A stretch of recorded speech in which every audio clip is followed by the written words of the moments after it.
In today's world, markets are noisier, faster, and more crowded than ever. Every day we're bombarded with brands claiming to be different, better, or indispensable. But most of these messages barely stick. They get lost in a sea of competing promises. If you want your brand to rise above the chaos, the key isn't just to shout louder, but to understand where the real opportunities lie, and to create a strategy that makes your brand memorable, trusted, and essential. Today, you'll discover how to harness the power of depositioning, a disciplined approach that pinpoints customer needs, exposes competitor weaknesses, and aligns every touch point of your business around one clear idea. You'll learn how to position your brand for true competitive dominance by turning rivals' weaknesses into your advantage. This approach sharpens your strategic lens, helping you move beyond fighting for market share to making alternatives irrelevant, by owning the solution completely. Success in crowded markets begins with the realization that most brands are vying for the same mental space in customers' minds. The traditional idea of searching for white space, completely unoccupied territory, has mostly disappeared. In fact, it's nearly impossible to find a category untouched by big players or emerging startups.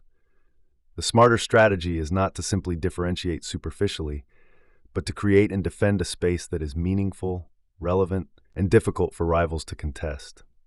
This is where depositioning comes in, a philosophy that's all about staking a claim where a brand can be seen as essential, not just different. Differentiation for its own sake can actually be dangerous.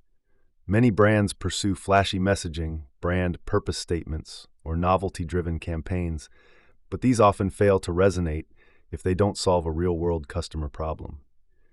Depositioning flips the conventional approach. It requires a hard strategy mindset, one that requires looking at the market with cold precision and identifying exactly where current options are failing. You find an enemy, not necessarily a person, but an idea, a frustration, a status quo that has overstayed its welcome. By positioning your brand as the antidote to that enemy, you deposition the competition. You render them irrelevant.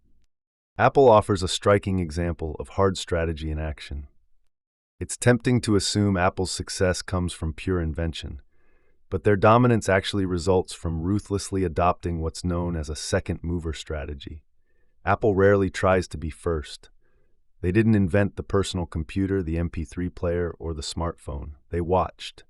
They let competitors like IBM and Microsoft rush in, claiming first-mover advantage, inevitably creating messiness and complexity for users. Apple observed the pain points these early competitors created: clunky interfaces, privacy violations, lack of integration, then swooped in with solutions to those specific problems. Apple didn't win by finding white space. They targeted the space occupied by the PC and depositioned it as the gray, boring, complicated machine for the guy in the suit. They positioned themselves as the superior solution to the drudgery of computing. This is the power of hard strategy. It stops chasing the myth of novelty and starts attacking the reality of customer pain. To win today, stop trying to be unique. Start trying to be the superior problem solver. Recognizing the potential of depositioning as a strategy is only the beginning. From here, the rubber meets the road, but you can make your journey significantly smoother by following the principles of a depositioning approach. The first principle center on the customer. You must champion them and solve their most pressing pain point. Your customers or clients must be the star of your show, so it's important to understand what's going on in their heads. The truth is that nobody wakes up hoping to find a brand with a unique personality. They wake up because something is wrong. There's a gap between where they are and where they want to be. Their software keeps crashing. Their team feels scattered. They're stuck, frustrated, or just plain bored. This moment of friction, that's where everything happens. And if you meet that moment with a speech about your brand's values or how special you are, you're just adding noise. What actually wins? Identifying the single, most painful friction point standing in their way. This is what's called the hero pain point, and your whole business should be built around removing it. That focus is what separates signal from noise. You don't need to solve every problem. You need to solve the one problem that matters most, the one your competitors are either ignoring or making worse. Uncovering the hero pain point requires discipline and deep research. You must study customer behavior, analyze competitors' offerings, and observe gaps in service or product delivery. For instance, early smartphone manufacturers competed on features, but Apple focused on ease of use and intuitive design, a problem that competitors largely ignored. By addressing what truly frustrated users, Apple created a solution, the iPhone, that felt indispensable and established a benchmark that others struggled to match. Consumer psychology reinforces this strategy. According to the Engel-Blackwell Minyard, or EBM model, every purchase begins with problem recognition, the moment a customer identifies a gap between their current state and their desired state. Trust is generated if a brand presents a credible, practical solution at that precise moment. Novelty alone rarely cultivates fans. Customers want clarity and relief. Brands that proactively identify pain points and deliver reliable solutions summon trust and forge long-term relationships. This commitment to solving core problems must be sustained. If you can identify the one thing that hurts your customer the most, their hero pain point, and solve it better than anyone else, you don't need to worry about standing out. You become the only logical choice, because you're the one who actually makes the pain disappear. Gaining an edge in the market also requires understanding your competitors at a deeper level than anyone else. The brands that consistently outperform meticulously analyze the market to identify blind spots, gaps, and weaknesses in their rivals' offerings, and they use these insights strategically. Every oversight, failure, or area of underperformance by a competitor represents an opportunity to capture attention, build trust, and strengthen positioning. In this way, depositioning functions like marketing judo. Competitor strengths often can become competitor weaknesses to be leveraged. A company focused on rapid innovation may overlook usability or user support. One obsessed with scale might sacrifice personalization. By observing these gaps and offering superior solutions, your brand can establish itself as the most credible choice. Critically, your goal shouldn't be to sling mud at your competitors, but to spotlight exactly where their solution lets customers down. Look for the dead weight they're carrying: legacy systems, institutional arrogance, unnecessary complexity. These are flaws they can't easily fix because they're baked into how they operate. Position your brand as the specific antidote to that weakness, and you don't just win a sale. You make the competitor obsolete. Timing can enhance this advantage. Second-mover strategies enable brands to learn from the mistakes of early entrants and capitalize on shortcomings. Apple's approach with the iPad exemplifies this. By studying competitor missteps in tablet computing, for instance, clunky designs, confusing interfaces, and security flaws, Apple yet again introduced a solution that directly addressed these frustrations, turning traditional sticking points into decisive advantages. Competitor failures became the foundation for Apple's superior positioning. However, the hero pain point must remain central. By concentrating resources on the single most critical problem customers face, whether usability, simplicity, or reliability, your brand already differentiates itself meaningfully. Competitor weaknesses are then simply leveraged as additional opportunities to align with customer needs, not as attacks or negative campaigns. Over time, this compounds credibility and trust, as customers recognize your brand consistently delivers solutions others neglect, and does so with integrity.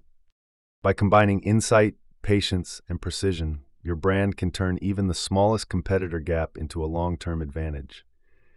Strategic observation, targeted execution, and a relentless focus on solving core problems are the keys to sustainable positioning, no matter how crowded and highly competitive your market may be. In adopting this principle of depositioning, you not only surge ahead, you make your competitors increasingly irrelevant.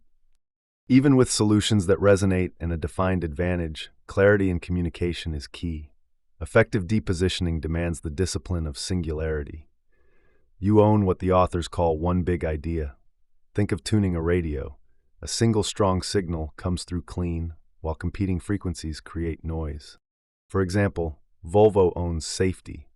Uber owns convenience. Neither tries to own 5 other attributes because diluting the message destroys the position. You sacrifice the urge to explain every nuance in favor of one powerful concept, a mental shortcut for the customer.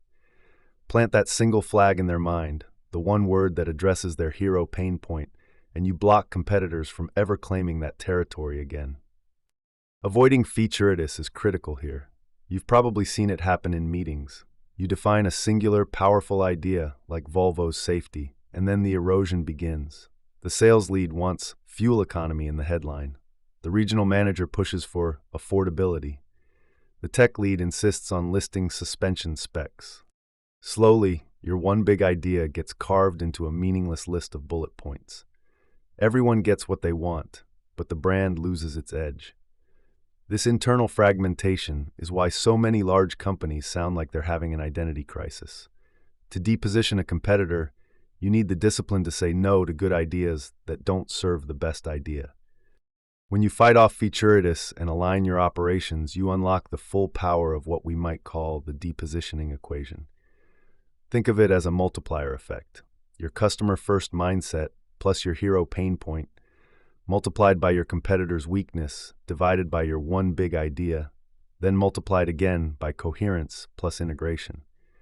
The math implies something striking. If your integration score is 0, your total competitive advantage is 0. The product can be brilliant, the idea clever, but if the service is disjointed, the equation collapses. Disney is a good example. In the 1990s, they suffered from massive fragmentation, diluting their brand with trucking companies and lackluster films. They reintegrated by divesting from distractions and acquiring Pixar to double down on a singular operational goal: magic. They didn't just buy a studio, but integrated Pixar's technology and storytelling ethos to deposition every other animation studio as outdated.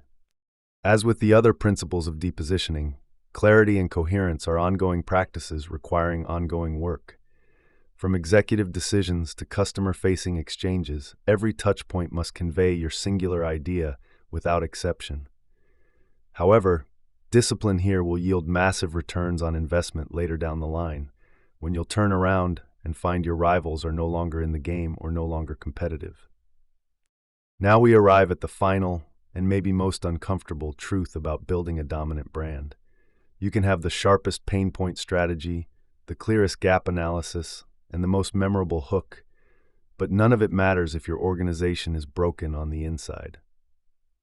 It's a sad truth that in a lot of organizations, marketing often gets treated as a coat of paint used to cover structural cracks. But here's the thing: marketing cannot fix a broken product.